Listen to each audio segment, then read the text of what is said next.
اللہ نے فرمایا سورہ آل عمران کے اندر زُيِّنَ لِلنَّاسِ حُبُّ الشَّهَوَاتِ مِنَ النِّسَاءِ وَالْبَنِينَ وَالْقَنَاطِيرِ الْمُقَنطَرَةِ مِنَ الذَّهَبِ وَالْفِضَّةِ وَالْخَيْلِ الْمُسَوَّمَةِ وَالْأَنْعَامِ وَالْحَرْثِ۔ اللہ تعالیٰ نے 6 چیزوں کا نام لیا۔ او لوگوں، تمہارے لیے اللہ تبارک و تعالیٰ نے تمہارے دلوں کے اندر محبت ڈال دی ہے۔ من النساء، عورت کی محبت ڈال دی ہے۔ عورت کی محبت، شادی ہوئی، انسان اپنی بیوی سے محبت کرتا ہے، بیوی کی محبت ڈال دی ہے۔ والبنین، اور اللہ تعالیٰ نے اولاد کی محبت بھی تمہارے دلوں میں ڈال دی ہے۔ انسان اپنا نقصان تو سہ سکتا ہے، اپنے بچوں کا نقصان نہیں سہتا ہے۔ دنیا میں ہر انسان دوسرے انسان کو گرانا چاہے گا، ہر انسان دوسرے انسان کو اپنے سے کمتر دیکھنا چاہے گا۔ دنیا میں اکلوتا باپ ہے جو اپنے بیٹے کو اپنے سے بھی اونچا دیکھنا چاہتا ہے۔ والبنین، اولاد کی محبت تمہارے دلوں کے اندر ڈال دی گئی۔ والقناطیر المقنطرۃ من الذهب والفضہ، اور اے میرے بندو، اللہ تعالیٰ نے سونے چاندی کی محبت بھی تمہارے دلوں کے اندر ڈال دی ہے۔ روپیے پیسے کی محبت، دھن دولت کی محبت، سونے چاندی کی محبت بھی تمہارے دل میں ڈال دی گئی۔ اس کے بعد فرمایا والخیل المسومۃ، اور اللہ تعالیٰ نے ان گھوڑوں کی محبت بھی تمہارے دل کے اندر ڈال دی ہے، جو گھوڑے بڑے عمدہ ہوتے ہیں، جو نشان زدہ گھوڑے ہوتے ہیں، جن گھوڑوں کے اوپر نشان لگایا جاتا ہے۔ عرب میں گھوڑے کی بڑی ویلیو تھی، اور گھوڑے میں بھی جو گھوڑا نشان زدہ گھوڑا ہوتا تھا، جس پر باقاعدہ علامت رہتی تھی، سمبل رہتا تھا، اس گھوڑے کو بڑا اونچا مانا جاتا تھا۔ اس زمانے کی سواری گھوڑا تھا۔ آج کی سواری فارچونر ہے، آج کی سواری اسکارپیو ہے، آج کی سواری بلیٹ ہے۔ تو سواری کی محبت بھی انسان کے دل میں ڈالی گئی۔ والانعام، اور اللہ تعالیٰ نے تمہارے دلوں کے اندر چوپایوں کی محبت، بیل بکری گائے بھینس، جن چوپایوں کو تم پالتے پوستے، ان چوپایوں کی محبت تمہارے دل میں ڈال دی ہے۔ والحرث، اور اللہ تعالیٰ نے کھیتی باڑی کرنے والے کسانوں کے دل میں ان کی کھیتی باڑی کی محبت ان کے دل میں ڈال دی ہے۔ یہ 6 چیزیں ہیں جن کی محبت اللہ تعالیٰ نے نیچرل رکھی ہے۔ کوئی اگر یہ کہتا ہے مجھے مال سے پیار نہیں ہے، کوئی کہتا ہے مجھے بیوی سے محبت، عورت سے محبت نہیں ہے، کوئی کہتا ہے اولاد سے محبت نہیں ہے، جھوٹ بولتا ہے وہ۔ یہ نیچرل چیزیں ہیں، ان کی محبت اللہ تعالیٰ نے پراکرتک روپ سے نیچرلی ہمارے دل میں ڈال دی ہے۔ لیکن ان 6 چیزوں کا تذکرہ کرنے کے بعد اللہ کیا فرماتا ہے؟ ذالک متاع الحیات الدنیا واللہ عندہ حسن المآب۔ میرے بندو، یہ کہاں سے آواز آ رہی بیچ میں؟ ذالک متاع الحیات الدنیا، یہ عورت کی محبت، یہ اولاد کی محبت، یہ سونا چاندی کی محبت، یہ گھوڑے کی محبت، یہ چوپایوں کی محبت، یہ کھیتی کی محبت۔ ذالک متاع الحیات الدنیا، اے میرے بندو، یہ تو دنیا کے اندر ہی رہ جائے گی۔ اولاد بھی دنیا کے اندر، مال بھی دنیا کے اندر، سونا چاندی بھی دنیا کے اندر، یہ بیل بکری گائے بھی دنیا کے اندر، یہ کھیتی باڑی بھی دنیا کے اندر۔ واللہ عندہ حسن المآب، لیکن جنت اگر چاہیے، اگر بہترین ٹھکانہ چاہیے، اگر اللہ کی ابدی نعمتیں چاہیے تو وہ اللہ کے پاس ملیں گی، وہ آخرت میں ملیں گی۔ کیا مطلب؟ مطلب ان 6 چیزوں کی محبت میں پڑھ کر اللہ کو بھول مت جانا، آخرت کو بھول مت جانا۔ یہ ساری چیزیں یہی رہ جائیں گی، اللہ کیا کام دینے والی نہیں۔ اسی لیے اللہ کے پیارے نبی کیا فرماتے ہیں؟ قیامت کے پہلے وہ دور بھی آئے گا جب لوگ پیسہ کمانے کے چکر میں اندھے ہو جائیں گے، فرمایا یاتی علی الناس زمان لا یبالی المرء من این اخذ المال، وہ زمانہ بھی میری امت کے لوگوں تم پر آنے والا ہے جب انسان اس بات کی پرواہ نہیں کرے گا مال کہاں سے کما رہا ہے، حلال طریقے سے کما رہا ہے یا حرام طریقے سے کما رہا ہے۔ مال آنا چاہیے، جوا کے ذریعے آئے، سٹے کے ذریعے آئے، سود بیاج کے ذریعے آئے، سموہ بینک کے ذریعے لون لے کر کے آئے، کسی کا حق مار کر کے آئے، پیسہ آنا چاہیے، دولت آنی چاہیے۔ اللہ کے پیارے نبی ایک دوسری حدیث میں فرماتے ہیں لِكُلِّ أُمَّةٍ فِتْنَةٌ وَفِتْنَةُ أُمَّتِي الْمَالِ، ہر امت کا ایک فتنہ ہوتا ہے اور میری امت کا فتنہ مال ہے۔ مال بہت بڑا فتنہ ہے، اور نبی نے پوری امت کے لیے کہا ہے، اس میں امت کے علماء بھی آ گئے، اس میں امت کے جاہل لوگ بھی آ گئے، امت کے ہر طبقے کے لیے مال فتنہ ہے، مال آزمائش ہے۔ مال کمانے کے چکر میں اگر انسان اللہ سے نہیں ڈرے گا حرام مال بھی اس کے گھر میں آ جائے گا۔ اور آگے بڑھیے، مال آپ کما رہے ہیں، اگر آپ اس بات کی پرواہ نہیں کرتے ہیں مال کہاں سے آ رہا ہے، اور اس بات کی بھی پرواہ نہیں کرتے کہ مال کہاں پہ لٹا رہے ہیں، کہیں ایسا تو نہیں کہ محبوبہ کے ریچارج پر اپنا مال لٹا رہے ہیں، کہیں ایسا تو نہیں کہ زنا کے اڈوں پر مال لٹا رہے ہیں، کہیں ایسا تو نہیں کہ شراب اور ڈرگس کے اوپر آپ کا مال برباد ہو رہا ہے۔ اس مال کی کمائی کا بھی حساب دینا ہے اور اس مال کی آمدنی کا بھی حساب دینا ہے۔ میں تو جاب کرتا ہوں، ہر سال انکم ٹیکس بھرتا ہوں، میرا پین نمبر جیسے ہی سسٹم میں ڈالو سال بھر کا پورا کچا چٹھا، اب تو ہماری گورنمنٹ نے آدھار کے ساتھ ہر چیز کو لنک کر دیا ہے، ایک پیسہ بھی میرے اکاؤنٹ میں کہاں سے آیا، میرے انکم ٹیکس کا جب جیسے پیج کھلے گا سامنے آ جاتا ہے۔ انسان کا بنایا ہوا سسٹم اتنا مضبوط ہو گیا ہے، گورنمنٹ آف انڈیا کا بنایا ہوا سسٹم اتنا مضبوط ہو گیا ہے، آپ کے آدھار کے ساتھ آپ کی زمین، آپ کی جائیداد، آپ کا کھاتا، آپ کے کھاتے میں ایک پیسہ بھی آ رہا ہے کہاں سے آ رہا ہے وہ سارا ریکارڈ موجود ہے۔ اگر انسان کے بنائے ہوئے سسٹم کے اندر اتنی باریک باریک چیزیں پیدا ہو سکتی ہیں، سوچو انسان کو بنانے والے خالق کا سسٹم کتنا مضبوط ہوگا، اس اللہ کا نظام کتنا مضبوط ہوگا۔ اللہ کے پیارے نبی فرماتے ہیں، ترمذی کی روایت ہے، لا تزول قدم ابن آدم من عند ربہ یوم القیامہ، انسان قیامت کے دن اپنی جگہ سے ہل نہیں پائے گا جب تک 5 سوالوں کا جواب نہ دے دے۔ پہلا سوال، ان عمرہ فیما افنا، میرے بندے تو نے اپنی زندگی کو کہاں گزارا۔ دوسرا سوال، وَأَن شَبَابِهِ فِيمَا أَبْلَىٰ، تو نے اپنی جوانی کو کہاں گزارا۔ تیسرا سوال، وَأَن مَالِهِ مِنْ أَيْنَ اكْتَسَبَهُ، تو نے مال کہاں سے کمایا، تیری آمدنی کا ذریعہ کیا تھا، تیری انکم کا ذریعہ کیا تھا۔ وَفِيمَا أَنفَقَ، اور چوتھا سوال، تو نے مال کہاں پر خرچ کیا، کہاں پر لٹایا۔ اور پانچواں سوال، وَمَاذَا عَمِلَ فِيمَا عَلِمَ، تو نے جو علم حاصل کیا اس علم کے اوپر تو نے عمل کتنا کیا۔ یہ 5 سوال کا جواب آپ کو بھی دینا ہے، مجھ کو بھی دینا ہے، مولانا صاحب کو بھی دینا ہے، عالم کو بھی دینا ہے، جاہل کو بھی دینا ہے، کٹیہار شہر کے رہنے والے کو بھی دینا ہے، حسن گنج کے دیہات میں رہنے والے کو بھی دینا ہے، ہر انسان کو دینا ہے۔ مال کہاں سے کمایا، کہاں خرچ، حساب دینا ہے اللہ۔ اس لیے میرے پیارے ساتھیوں، ہماری شریعت میں بار بار تاکید کی گئی، حلال کمائی کھاؤ۔ ہماری شریعت نے ہم کو سکھایا، حلال کمائی نہیں کھاؤ گے تمہارا روزہ قبول نہیں ہوگا، تمہاری نماز قبول نہیں ہوگی، تمہاری زکوٰۃ قبول نہیں ہوگی، تمہارا حج قبول نہیں ہوگا۔ آئیے وہ حدیث بھی آپ کو سنا دیتا ہوں، صحیح مسلم کی روایت ہے۔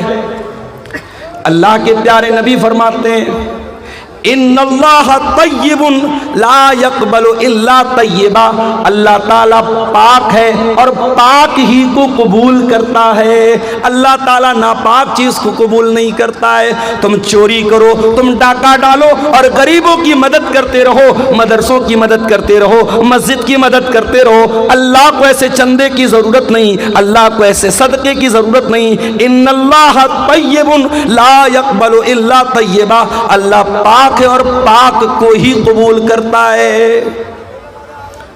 اس کے بعد اللہ کے نبی فرماتے ہیں کہ اللہ تعالیٰ نے قرآن میں ایمان والوں کو حکم دیا سورہ بقرہ کے اندر، یا ایھا الذین آمنوا کلوا مما فی الارض حلالا طیبا، اے ایمان والو زمین میں جو حلال چیزیں اس کو کھاؤ، واشکروا للہ ان کنتم ایاہ تعبدون، اور اللہ کا شکریہ ادا کرو اگر تم اللہ کی عبادت کرتے ہو۔ ایمان والوں کو حلال کمائی کھانے کا حکم دیا، اور قرآن کے 18ویں پارے میں اللہ نے اپنے رسولوں سے فرمایا، یا ایھا الرسول کلوا من الطیبات واعملوا صالحا، اے میرے رسولو تم نیک عمل کرو اور حلال روزی کھاؤ۔ پتہ یہ چلا کہ جب تک حلال روزی نہیں کھاؤ گے تمہارا عمل نیک نہیں ہو سکتا، تمہارے نیک عمل کی کوئی ویلیو اللہ تعالیٰ کیا نہیں ہے۔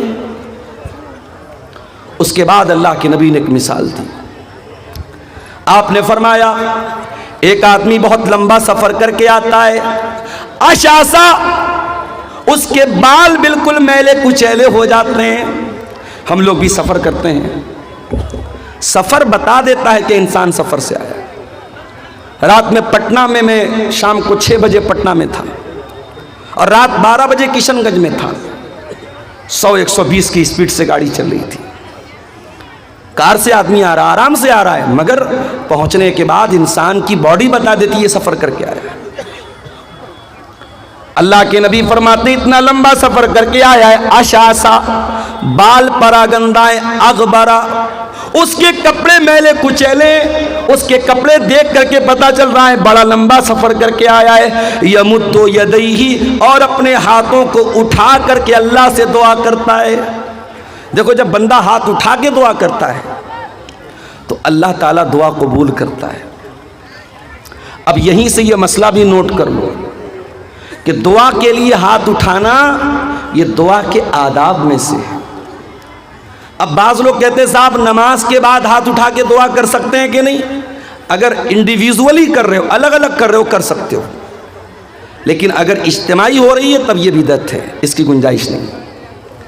آدمی اپنے طور پر اللہ سے کچھ مانگ رہا ہے، کوئی مسئلہ نہیں، مانگ سکتا ہے بھائی، ضروری تو نہیں کہ نماز میں نے سب مانگ لیا۔ میرا بچہ بیمار ہے، نماز میں نے پڑھ لی، اب میں ہاتھ اٹھا کے دعا کروں اے اللہ میرے بچے کو شفا دے دے۔ کاروبار کو لے کے پریشان ہوں، دکان اچھی نہیں چل رہی ہے، روزی روٹی اچھی نہیں چل رہی ہے، نماز پڑھ لیا، تسبیحات پڑھ لی، دعائیں پڑھ لی، اذکار پڑھ لیا، اب ہاتھ اٹھا کے دعا کر رہا ہوں اے اللہ میری دکان کو تو چلا دے، میری روزی کو کشادہ کرو، کوئی حرج کی بات نہیں۔ ہاتھ اٹھا کے دعا کبھی بھی کر سکتے ہیں، کوئی حرج کی بات نہیں، بلکہ ہاتھ اٹھا کے جب بندہ دعا کرتا ہے اللہ کے پیارے نبی فرماتے ہیں ان اللہ حی کریم، اللہ تعالیٰ حیا والا ہے، اللہ تعالیٰ کرم والا ہے۔ جب بندہ اللہ کی بارگاہ میں ہاتھ اٹھا کے دعا کرتا ہے تو اللہ تعالیٰ کو حیا آتی ہے کہ بندے کو خالی ہاتھ کیسے لوٹائے، اللہ بندے کو خالی ہاتھ نہیں لوٹاتا۔ دعا کے لیے ہاتھ اٹھانا یہ دعا کے آداب میں سے ہے میرے بھائی۔ اللہ کے رسول کہہ رہے لمبا سفر کر کے آیا ہے، بال میلے کچیلے، کپڑے گندے، اور ہاتھ اٹھا کے دعا کر رہا ہے اور کہتا یا ربی اے میرے رب، یا ربی اے میرے رب، اللہ کو رب کہہ کے دعا کر رہا ہے۔ یہ بھی مسئلہ یاد رکھو، جب اللہ کو رب کہہ کے دعا مانگی جائے تو دعا جلدی قبول ہوتی ہے۔ ایک تو مسافر ہے، مسافر کی دعا جلدی قبول ہوتی ہے، لمبا سفر کر کے آیا ہے مسافر ہے، کپڑے میلے کچیلے ہیں، ہاتھ اٹھا کے دعا کر رہا ہے، اللہ کو رب کہہ کے دعا کر رہا ہے، یعنی قبولیت کے کئی اسباب اور قبولیت کی کئی چیزیں اکٹھا ہو گئی ہیں، لیکن اللہ کے نبی فرماتے ہیں وَمَطْعَمُهُ حرام وَمَشْرَبُهُ حرام وَمَلْبَسُهُ حرام وَغُذِّيَ بِالْحَرَامِ فَأَنَّا يُسْتَجَابُ لِذَلِكَ۔ اے میرے صحابہ، اس کا کھانا حرام کمائی کا، اس کا پانی حرام کمائی کا، اس کا کپڑا حرام کمائی کا، اس کی پرورش حرام کمائی کی، فَأَنَّا يُسْتَجَابُ لِذَلِكَ، ایسے انسان کی دعا کیسے قبول ہوگی؟ حرام کھانے والے کی دعا قبول نہیں ہوگی میرے بھائی۔ روتے رہے ہم۔ آسام سے آئے ہیں منور حسین آسامی صاحب، پوچھا میں نے وہاں کے حالات، بیان نہیں کر سکتا کیا حالات ہیں، ظلم کی بہت ساری داستانیں شاید ہم تک اور آپ تک پہنچتی بھی نہیں ہیں، جن کو قلم لکھ نہیں سکتے، زبانیں بیان نہیں کر سکتی، وہ ظلم آج ہو رہا ہے۔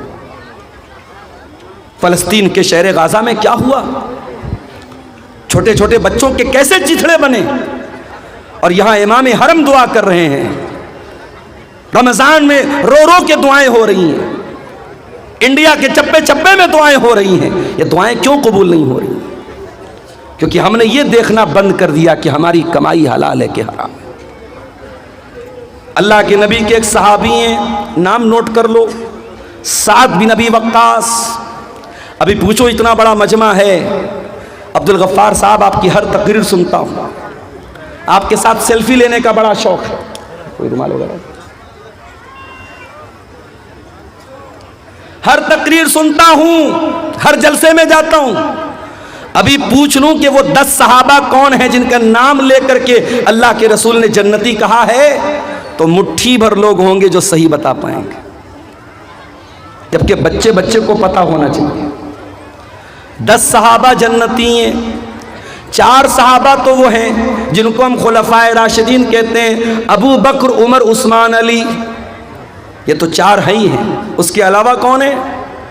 حضرت سعد بن ابی وقاص، حضرت سعید بن زید، حضرت طلحہ، حضرت زبیر، حضرت عبد الرحمن بن عوف اور حضرت ابو عبیدہ بن جراح، یہ ٹوٹل 10 صحابہ ہیں جن کا نام لے کر کے اللہ کے نبی نے جنتی کہا ہے۔ ان 10 میں سے ایک صحابی ہیں حضرت سعد بن ابی وقاص۔ یہ رشتے میں اللہ کے رسول کے ماموں لگتے تھے۔ ایک جنگ میں یہ تیر چلا رہے تھے تو اللہ کے نبی کہہ رہے تھے، ماموں جان میرے ماں باپ آپ پر فدا ہوں، آپ تیر چلائیے۔ اتنی محبت کرتے تھے اللہ کے نبی سے۔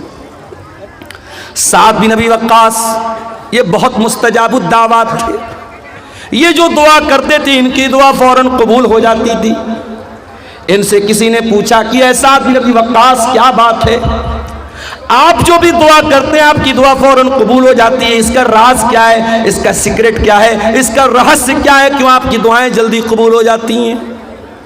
حضرت سعد بن ابی وقاص کہتے ہیں، ما رفعت لقمۃ الی فمی، جب بھی میں اپنے منہ کی طرف کوئی لقمہ اٹھاتا ہوں، الا وانا عالم، مجھے پتا ہوتا ہے، من این مجیئها ومن این ذهبت، وہ لقمہ کہاں سے آیا ہے اور کہاں جائے گا، اس کی آمدنی کیا تھی، وہ کہاں سے وہ لقمہ آیا تھا، مجھے سب پتا ہے، A to Z مجھے پتا ہے، اس لیے میں ہر لقمے کی جانکاری کے بعد کھاتا ہوں۔